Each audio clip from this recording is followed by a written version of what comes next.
Is the government planning to raid your equity? In the spring of 2020, the UK Wealth Tax Commission was first instructed to look into the possibility of raiding the equity in a one-off wealth tax. They looked at initially raiding the property of everyone with assets over 2 million, but in the video that I will show you in a few minutes, they also give an example if they were to raid everybody's equity with over 1 million with a one-off wealth tax of 5%, bearing in mind that who they go for and how much they take and whether it is a one-off or if it is repeated could change at any time.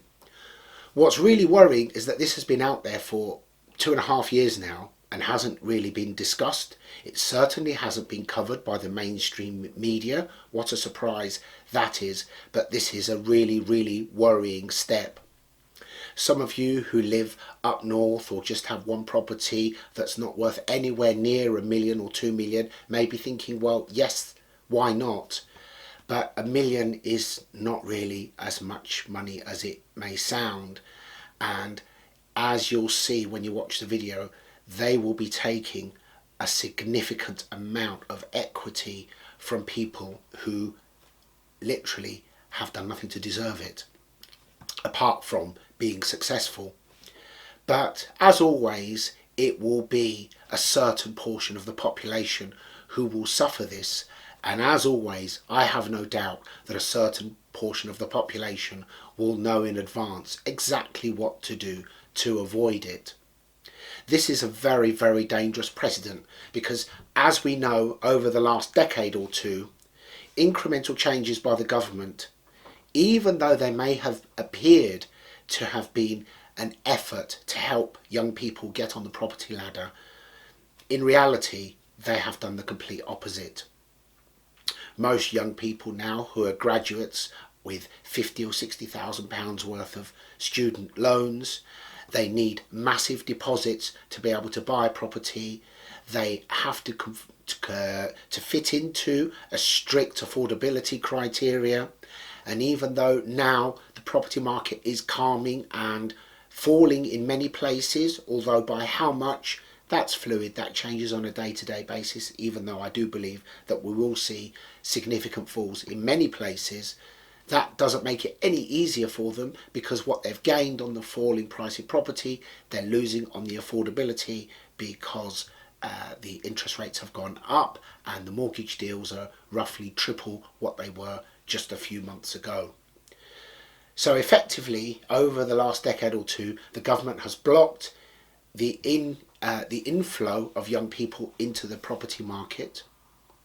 Under George Osborne's budget in 2016, he introduced the 3% stamp duty surcharge on additional properties, but that is not just affecting buy-to-let landlords, that also affects all the small developers who want to buy a rundown or derelict property, renovate it and then rent it or sell it on. Now, in the last budget, they have also reduced the capital gains tax allowance from over 12,000 to 6,000 in April 23, and then down to 3,000 from April 24. Once again, that small allowance may be insignificant to the large developers, but to the individual small developers, the extra 3% plus the loss of the capital gains tax is doing nothing to encourage small developers to renovate all of the hundreds of thousands of derelict or unfit for use properties throughout the country that could be available to first-time buyers or to renters. So in actual fact, they have placed obstacles in front of people at the bottom, but they have made it easier for people at the top because, lo and behold, George Osborne's stamp duty surcharge doesn't apply if you are buying 6 units or more in one transaction.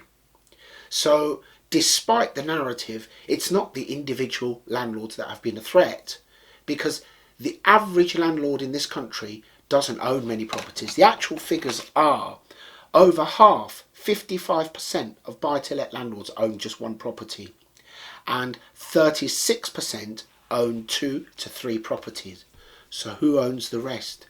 It is the corporations who are quietly and efficiently and rapidly buying up the property stock, whilst simultaneously making it difficult for young people to get on the ladder. It doesn't take much working out to figure out where we will be in a decade or two.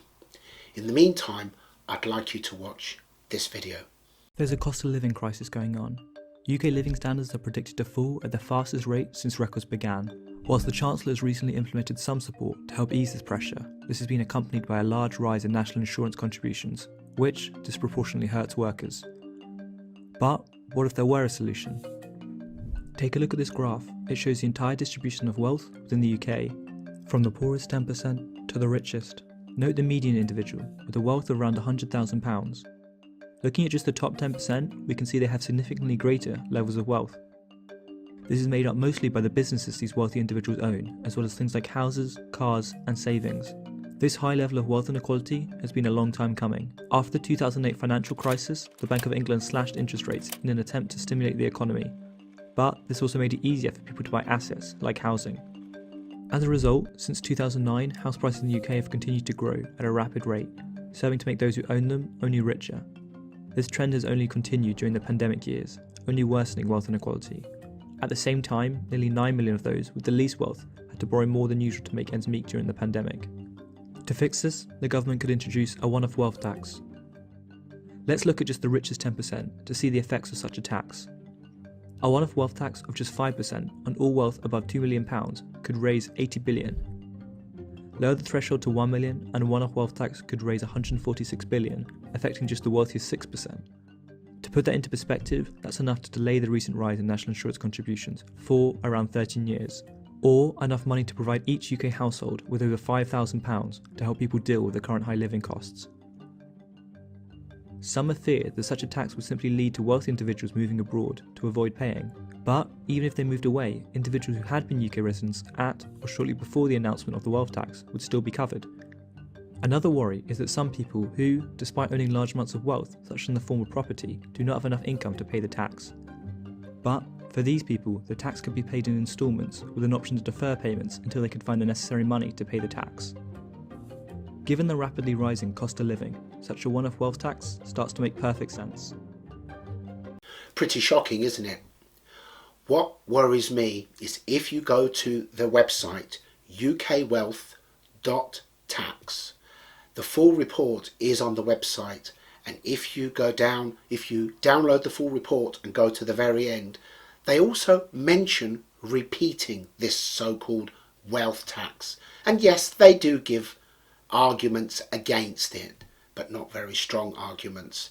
It's out there now though, and it has been out there for 2.5 years. It's not been discussed, but when they decide to refer to it, they will be able to say it has been out there for 2, 3, 4, 5 years already, and the consensus is that the public support it. That's nothing of the sort. We must bear in mind, when the government raids the equity of the wealthy, and these people will invariably be just older people who happen to live in an expensive property, because the corporations won't be touched, because they won't touch properties that are part of corporations. They won't touch the so-called housing associations, which are little more than corporations buying the housing stock in disguise. And yes, they do rent them out for a bit less. That's in return for grants and all sorts of benefits that they get from the government in disguise. So this is a very, very sinister step, and I'm actually shocked that people are not kicking up about it. If we are going to do anything collectively, then we need to think collectively and not allow ourselves to be divided by resenting those who succeed or resenting success. We must celebrate success and aspire to succeed, But at the same time, excuse me, I'm poorly. At the same time, those who have succeeded must learn not to pull up the ladder, but rather to extend their hand down and help those who are just starting out to get on the ladder. I'd love to hear your thoughts on this matter, and I'll post a link to the full article below, and I'll see you in the next video.